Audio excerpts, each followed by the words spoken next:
আমরা বন্যার সময় বিভিন্ন সংস্থা থেকে বিভিন্ন মানুষ আমরা সহযোগিতায় হাত বাড়িয়ে দিয়েছি, কিন্তু বন্যা পরবর্তীতে এই অসহায় মানুষগুলো আমরা যে ঘরটি আজকে দেখতে পাচ্ছি, এই ঘরটি একেবারে ভেঙে গিয়েছিল।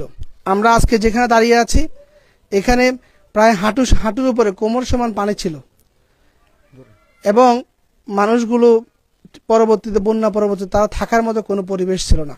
আমরা যে পরিবারটিকে দিচ্ছি, এখানে এই এলাকার সম্মানিত একজন ইমাম সাহেব আছেন, উনি গুণবতী ইউনিয়নের জব্বারিয়া মহিলা মাদ্রাসার ভাইস প্রিন্সিপাল এবং আমাদের অন্যান্য বন্ধু বান্ধবরা আছেন, ওরা সাক্ষী। আমরা যে পরিবারটিকে দিচ্ছি এই পরিবারটা অত্যন্ত অসহায়। পুরো গুণবতী ইউনিয়নের মধ্যে এবং এই 10 ভাগ গ্রামের মধ্যে এই পরিবারটি অত্যন্ত অসহায়।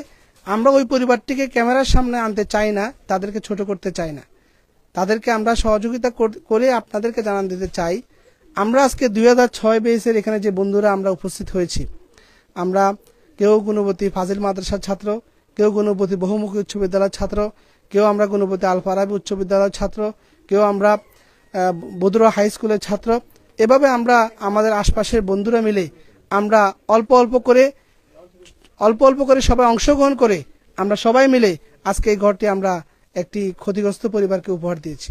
আমরা আপনাদেরকে বলতে চাই, সারা দেশে এভাবে বিভিন্ন প্রতিষ্ঠানে অসংখ্য বেস ভিত্তিক গ্রুপ রয়েছে, যারা বিভিন্ন ফ্রেন্ড সার্কেল রয়েছে।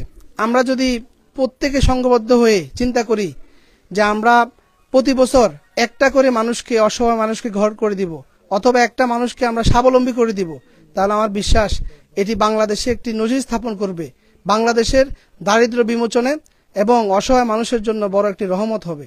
এই জন্য সকল